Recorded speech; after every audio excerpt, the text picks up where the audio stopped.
Singapore ম্যাচকে ঘিরে বাংলাদেশের football প্রেমীদের আকাশ সমান প্রত্যাশা ছিল। ম্যাচটা 2-1 গোলে হেরে বাংলাদেশের ফুটবল প্রেমীরা আশাহত হয়েছে ঠিকই, কিন্তু স্বপ্ন কি একেবারে ভেঙে চুরে চুরমার হয়ে গেছে?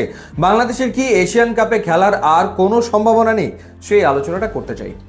এএফসি এশিয়ান কাপের বাছাই পর্ব থেকে সাধারণত টপ র্যাঙ্কড টিমগুলো কোয়ালিফাই করে এশিয়ান কাপে।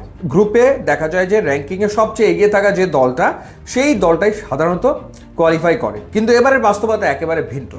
এবার বাংলাদেশ যে গ্রুপে রয়েছে, অর্থাৎ সি গ্রুপে, সেইখানে র্যাঙ্কিংয়ে সবচেয়ে এগিয়ে থাকা দল এই মুহূর্তে পয়েন্ট টেবিলের তলানিতে রয়েছে, অর্থাৎ ইন্ডিয়া, যাদের র্যাঙ্কিং 127 সম্ভবত, এবং দ্বিতীয় স্থানে রয়েছে হংকং 150-এর ঘরে, এবং পয়েন্ট টেবিলের 1 নম্বরে এই মুহূর্তে থাকা সিঙ্গাপুর হচ্ছে 160-এর ঘরে, এবং বাংলাদেশ হচ্ছে 180-র ঘরে।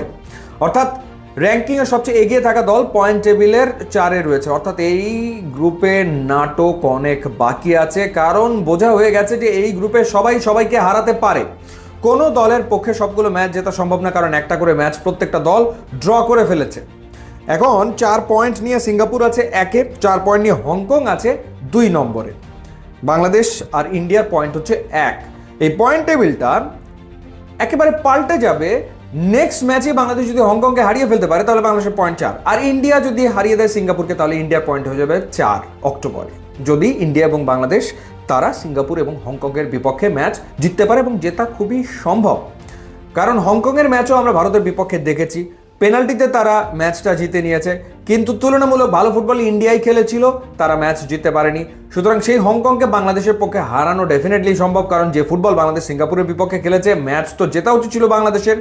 তো সেই ক্ষেত্রে যে মানের ফুটবল বাংলাদেশ সিঙ্গাপুরের বিপক্ষে খেলেছে, এই মানের ফুটবল যদি বাংলাদেশ হংকংয়ের এগেনস্টে খেলে উইথ প্রপার ফিনিশিং, তাহলে বাংলাদেশের পক্ষে ম্যাচ জেতা খুবই সম্ভব। এই গ্রুপে সবাই সবাইকে হারাতে পারে, এটা হচ্ছে বাস্তবতা। একই সাথে কিউবা মিচেল যদি বাংলাদেশ দলে যোগ দিয়ে ফেলে, তাহলে বাংলাদেশের শক্তিমত্তা আরও একটুখানি বাড়বে। আর এর ভেতরে যদি কোনো স্ট্রাইকারের সন্ধান পাওয়া যায় তাহলে তো আসলে কথাই নেই। যদি নাও পাওয়া যায়, কিউবা মিচেল যদি যোগ দেয়, তাও বাংলাদেশের শক্তিমত্তা বাড়বে। সেক্ষেত্রে হংকংয়ের বিপক্ষে ডেফিনেটলি বাংলাদেশের ম্যাচ জেতা সম্ভব।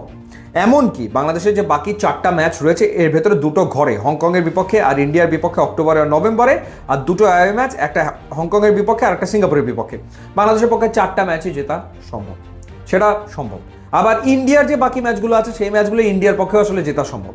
সো সেই ক্ষেত্রে আমার কাছে মনে হচ্ছে যে 10 পয়েন্ট অন্তত পক্ষে প্রয়োজন পড়বে এশিয়ান কাপে কোয়ালিফাই করার জন্য।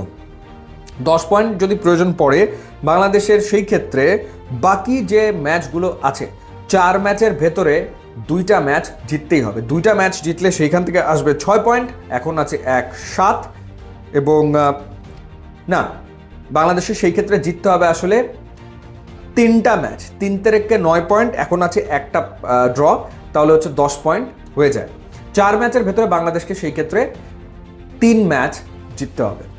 যদি সেটা বাংলাদেশ করে দেখাতে পারে, সেই বিশ্বাস নিয়ে ফুটবলটা খেলতে পারে, তাহলে এখনও এশিয়ান কাপে বাংলাদেশের খেলা খুবই সম্ভব বলে আমার কাছে মনে হয়।